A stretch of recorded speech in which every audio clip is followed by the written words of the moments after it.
What's going on, guys? This is Cameron from Tinker's Musings. Today I want to cover a very important subject if you're using Proxmox and Linux containers for your Chia farm.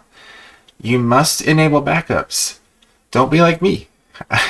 I set mine up and I forgot to enable backups, and then I had a database corruption and it forced me to have to resync. And unfortunately, it didn't have any recent backups, so this means that I had to just wait through the couple of days to resync the blockchain. At this point, we have about a 40 gigabyte blockchain, and it's just growing every day. So this is more and more important as we continue into the tens and hundreds of gigabytes that Chia will ultimately become. So let's get started. Let's get into the backup schedule and prevent this from happening to you. When you open up Proxmox, select your data center level, and then open up backups. And in this list, you will see any existing schedules that you've set up, or you can add a new schedule. I already have a schedule in here for backing up my full node, and this will then go to a network storage device. I recommend that you don't store this on the same machine that you're backing up. This can be a problem if you use the same machine because you might have dead hardware. This can save you from having to do data recovery if there's a hardware failure in your machine. The schedule is a cron tab, and it's every 2 hours. You can select whether to do all or include just the selected VMs. You can do exclusion as well. You can also have it email you when it's done and choose the notification type, whether it's always or on error.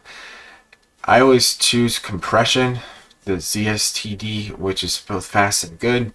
And then the mode is a snapshot, and that's going to be what does this delta snapshot. It's not a full backup.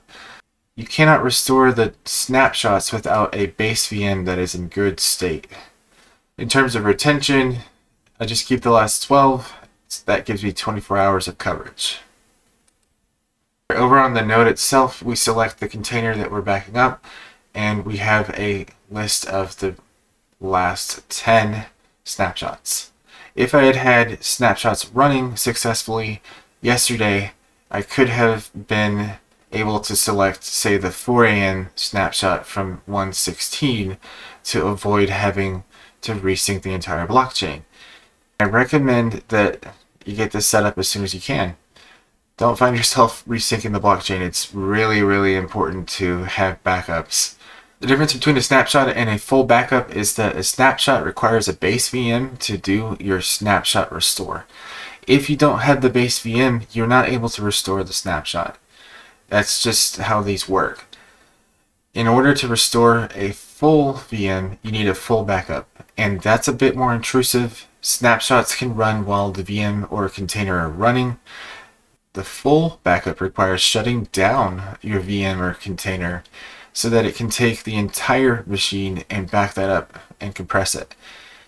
I'm going to do that once I have the blockchain synced back up. I don't want to keep being out of date.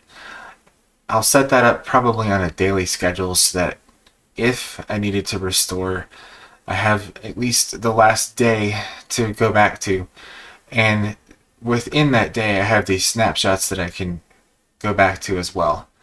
Well, that about covers it for this video, guys. Please leave any questions or comments below, and also if you would, please like and subscribe and hit that bell icon so that you can be notified about the next video. I will see you next time.